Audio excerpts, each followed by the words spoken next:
শিক্ষা ও স্বাস্থ্যে গুরুত্ব দিয়ে ৩ লাখ কোটি টাকার এডিপি অনুমোদন। চলতি অর্থবছরের চেয়ে ৫০% বেশি। প্রকল্পের স্বচ্ছতা নিশ্চিতে থাকবে বিশেষ নজরদারি। প্রকল্প শুরু থেকে বাস্তবায়ন শেষ পর্যন্ত এটার যে সময়সীমা, এটার উপর জোর দিচ্ছি। যেখানে অগ্রগতি হচ্ছে না, কোনো কারণে পিছিয়ে যাচ্ছে, সেখানে সাথে সাথে ব্যবস্থা নেওয়া হবে মন্ত্রণালয়ের পক্ষ থেকে। ঋণ নির্ভর উন্নয়ন কর্মসূচির সমালোচনা সিপিডির।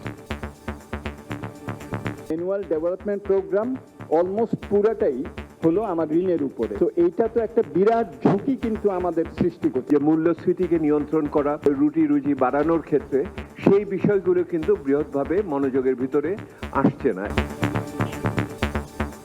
দেখছিলেন প্রধান শিরোনাম। রাত 11টার সময় সঙ্গে আছি আমি জিন্নাতারা যশোয়া। এবার অন্যান্য শীর্ষ সংবাদ। র্যাবকে রাজনৈতিক হাতিয়ার বানিয়েছিল আওয়ামী লীগ, বললেন স্বরাষ্ট্রমন্ত্রী। পরিচালনায় হচ্ছে নতুন আইন। মার্কিন নিষেধাজ্ঞা তুলতে নাম বদলের চিন্তা। জ্বালানির পর বাড়ছে বিদ্যুতের দাম। ৩২% পর্যন্ত বৃদ্ধির প্রস্তাব। বুধবার থেকে গণশুনানি। এবার ফিলিং স্টেশনে গ্যাসের জন্য দীর্ঘ লাইন, চাপ কম থাকার অজুহাত। চট্টগ্রামে জুলাই গ্রাফিতি মোছা নিয়ে দুপক্ষের উত্তেজনা। ৯ ঘণ্টা পর ১৪৪ ধারা প্রত্যাহার। ভিসি পরিবর্তন সহ ৩ দাবিতে ডুয়েট শিক্ষার্থীদের একাংশের ব্লকেট কর্মসূচি। এবং হাম ও উপসর্গে প্রাণ গেল আরও ৫ শিশুর। চিকিৎসা খরচ জোগাতে হিমশিম নিম্নবিত্ত। জেলা হাসপাতাল ঘুরে ঢাকায় আসা রোগীর মৃত্যুই বেশি। লক্ষণ ভিত্তিক সেবা দেওয়ার পরামর্শ।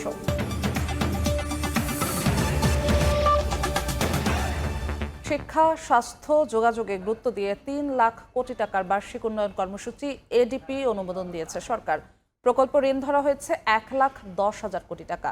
প্রধানমন্ত্রীর সভাপতিত্বে জাতীয় অর্থনৈতিক পরিষদের সভা শেষে অর্থ ও পরিকল্পনা মন্ত্রী জানান, সময়মতো প্রকল্প বাস্তবায়নে জোর দিচ্ছে সরকার।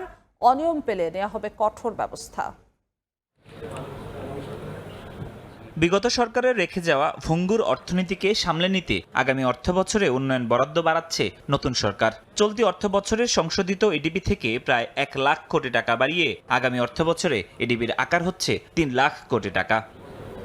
সোমবার প্রধানমন্ত্রী তারেক রহমানের সভাপতিত্বে পরিকল্পনা মন্ত্রণালয়ে জাতীয় অর্থনৈতিক পরিষদের বৈঠকে নতুন অর্থবছরের এডিপি অনুমোদিত হয়। বরাদ্দের ১,৯০,০০০ কোটি টাকা সরকারি অর্থায়ন, বাকি ১,১০,০০০ কোটি টাকা প্রকল্প ঋণ থেকে ধরা হয়েছে, যা চলতি অর্থবছরের মূল এডিপি থেকে ৩০% এবং সংশোধিত এডিপি থেকে প্রায় ৫০% বেশি।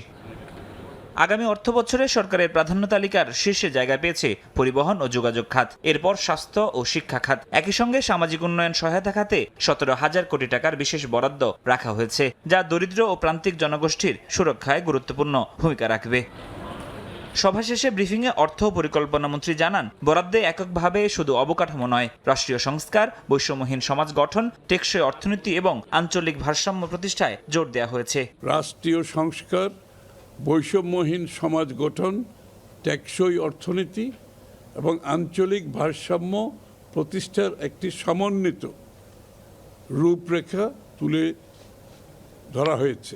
সময়মতো প্রকল্প শেষ করতে সরকার জোর দিচ্ছে জানিয়ে মন্ত্রী বলেন, অনিয়ম পেলে কঠোর ব্যবস্থা নেওয়া হবে। প্রকল্প শুরু থেকে বাস্তবায়ন শেষ পর্যন্ত এটার যে সময়সীমা, এটার উপর জোর দিচ্ছি এবং এটার প্রতিটি পদক্ষেপে, প্রতিটি স্টেপকে এটাকে মনিটর করা হয়। যেখানে অগ্রগতি হচ্ছে না, কোনো কারণে পিছিয়ে যাচ্ছে, সেখানে সাথে সাথে ব্যবস্থা নেওয়া হবে মন্ত্রণালয়ের পক্ষ থেকে। বিগত দিনে জনস্বার্থ সংশ্লিষ্ট নয় এমন প্রকল্প যাচাই বাছাই করে বাদ দেওয়া হবে বলেও জানান মন্ত্রী। রিভিউতে যেগুলো গ্রহণযোগ্য নয় সেগুলোকে বাদ দেওয়া হবে। ফরহাদুর রহমান, সময় সংবাদ, ঢাকা। আসছে বাজেটে সরকার দরিদ্রদের জীবনমান উন্নয়নে বেশি প্রাধান্য দিচ্ছে বলে জানিয়েছেন সমাজ কল্যাণ মন্ত্রী।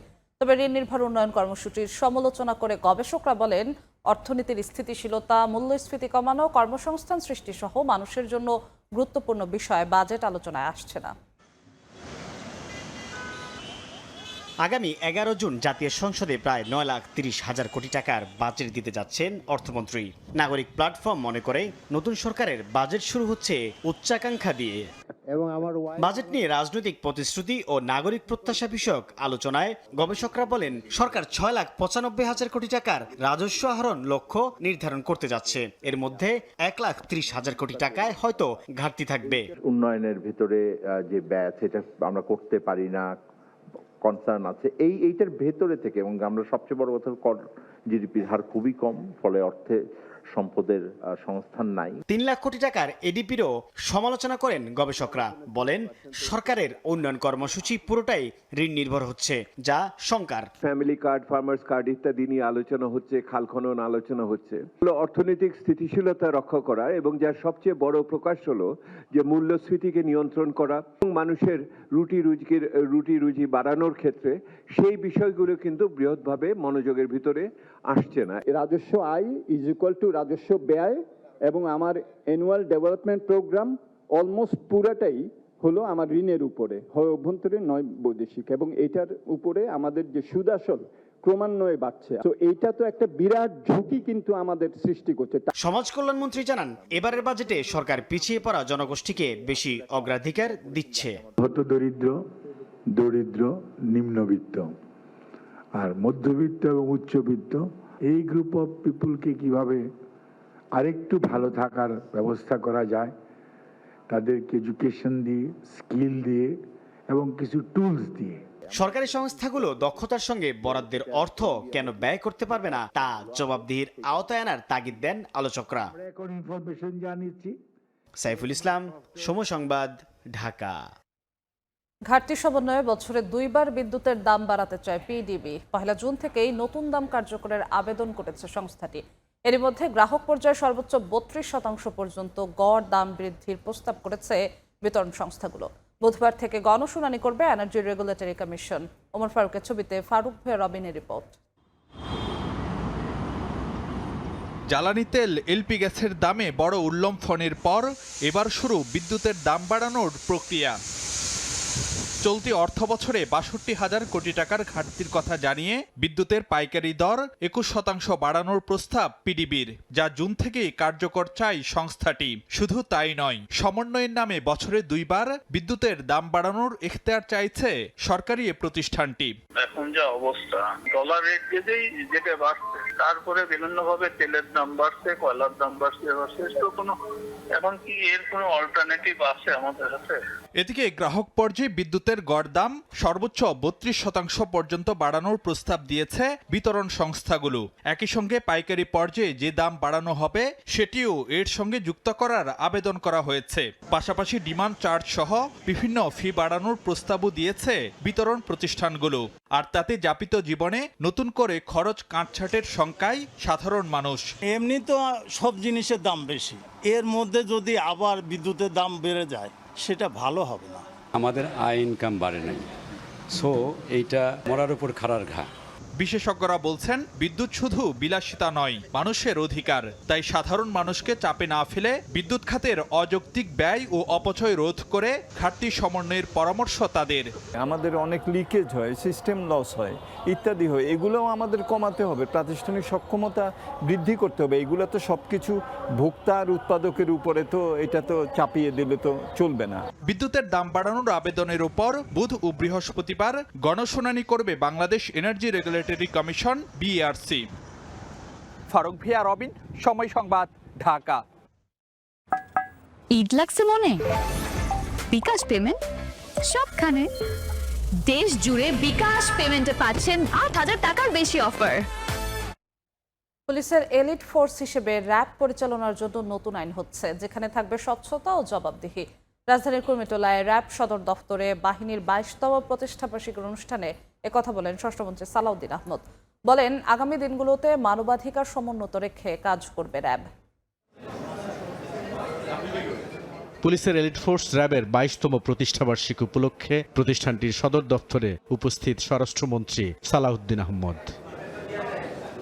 র্যাব সদর দফতরে বাহিনীটির প্রতিষ্ঠাবার্ষিকীর অনুষ্ঠানে সাংবাদিকদের স্বরাষ্ট্রমন্ত্রী বলেন, আগামী দিনে মানবাধিকার সমুন্নত রেখে র্যাব তার সব কর্মকাণ্ড পরিচালনা করবে। সংস্থাটির জন্য নতুন আইন প্রণয়নের সিদ্ধান্ত নিয়েছে সরকার। বর্তমানে র্যাব যে আইনে পরিচালিত হচ্ছে সেটা আর্ম পুলিশ ব্যাটালিয়নের একটা সার্টেন প্রভিশনের উপরে দাঁড়িয়ে সেটা পরিচালিত হয়। এটা অ্যাডক ভিত্তিতে চলেছে, একটা প্রতিষ্ঠান এভাবে অ্যাডক ভিত্তিতে পরিচালিত হওয়ার সঠিক ছিল না। তো এখন আমরা সেটা আইন করব আলাদা এলিট ফোর্সের জন্য। কিছু কর্মকর্তার কারণে বাহিনী হিসেবে র্যাব ক্ষতিগ্রস্ত হয়েছে জানিয়ে মন্ত্রী বলেন, র্যাবকে যখন যুক্তরাষ্ট্র নিষেধাজ্ঞা দিয়েছিল তখন র্যাব রাজনৈতিক কাজে ব্যবহৃত হতো।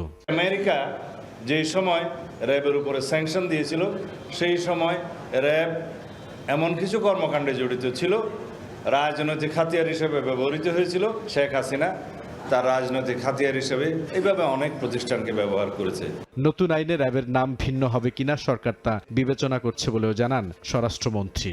যে স্যাংশনটা আমেরিকা ইম্পোজ করেছে সেটা এখনো বহাল, কিন্তু আমরা যদি এলিট ফোর্স হিসেবে একটা নতুন কোর্স রিনেমড করি বা রেজ করি সেখানে হয়তো তারা বিষয়টা পুনর্বিবেচনা করবেন। বুলবুল রেজা, সময় সংবাদ, ঢাকা। ক্রেতা বিক্রেতাদের হাক ডাকে মুখর কোরবানির পশুর হাট। দাম নিয়ে মিশ্র প্রতিক্রিয়া ক্রেতা বিক্রেতার। এবারও পছন্দের শীর্ষে মাঝারি আকারের পশু।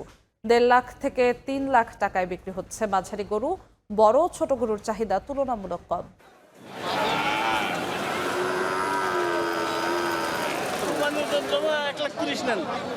হাট ভর্তি গরু, ছাগল, মহিষ, মিলছে ছোট বড় সব ধরনের পশু। হাক ডাকে মুখর কোরবানির পশু বাজার। গ্রামগঞ্জের প্রতিটি হাটেই ক্রেতা বিক্রেতার ঢল। দাম হাঁকিয়ে ক্রেতা আকৃষ্ট করার চেষ্টা বিক্রেতাদের। ক্রেতা বিক্রেতার দর কষাকষিতে চলে বেচাকেনা। বরাবরের মতো ক্রেতাদের পছন্দের শীর্ষে মাঝারি আকারের পশু। চুয়াডাঙ্গার ডুগডুগি হাটে 1.5 লাখ থেকে 3 লাখ টাকায় বিক্রি হচ্ছে মাঝারি আকারের গরু। মেহেরপুরে বড় ও ছোট গরুর চাহিদা তুলনামূলক কম। বড় গরুর দাম আপনার 8 মণ 9 মণ, এগুলা দাম একটু কম আছে, দাম মিডিয়াম। ঈদ যতই ঘনিয়ে আসছে পশুর হাটে ততই বাড়ছে ক্রেতা সমাগম। গতবারের তুলনায় দাম কম বলে জানান ব্যবসায়ীরা। গরু কিনে নিয়ে আসতে চাইছি, বাজারের অবস্থা তো সেরকম লাগছে না, গরু হিসাবে দাম খুব কম। জাল টাকা শনাক্তে হাটে হাটে কাজ করছেন ব্যাংকের লোকজন। আইন শৃঙ্খলা পরিস্থিতি নিয়ন্ত্রণে তৎপর রয়েছে পুলিশ। খাদিজা স্বপ্না, সময় সংবাদ। চট্টগ্রামে জুলাইয়ের গ্রাফিতি মোছা নিয়ে এনসিপি ও সিটি কর্পোরেশনের উত্তেজনার পরিপ্রেক্ষিতে জারি করা 144 ধারা প্রত্যাহার করেছে প্রশাসন। ফ্লাইওভারের পিলার থেকে জুলাইয়ের গ্রাফিতি মোছার অভিযোগে সিটি কর্পোরেশনকে দায়ী করে রোববার রাতে মিছিল করে এনসিপি। এতে মেয়রের বিরুদ্ধে ষড়যন্ত্রের অভিযোগ তুলে পাল্টা মিছিল করেন তার সমর্থকরাও। পাল্টাপাল্টি মিছিলে সৃষ্টি হয় উত্তেজনা। আজ সকাল থেকে গ্রাফিতি আকার ঘোষণা দেয় দুপক্ষই। দুপুরে সংবাদ সম্মেলনে মেয়র বলেন, গ্রাফিতি নয়, মোছা হয়েছে পোস্টার। পরিস্থিতি নিয়ন্ত্রণে দেওয়ানহাট থেকে জিইসি পর্যন্ত সভা সমাবেশ নিষিদ্ধ করে 144 ধারা জারি করা হয়। পরে সন্ধ্যায় তা প্রত্যাহার করে প্রশাসন।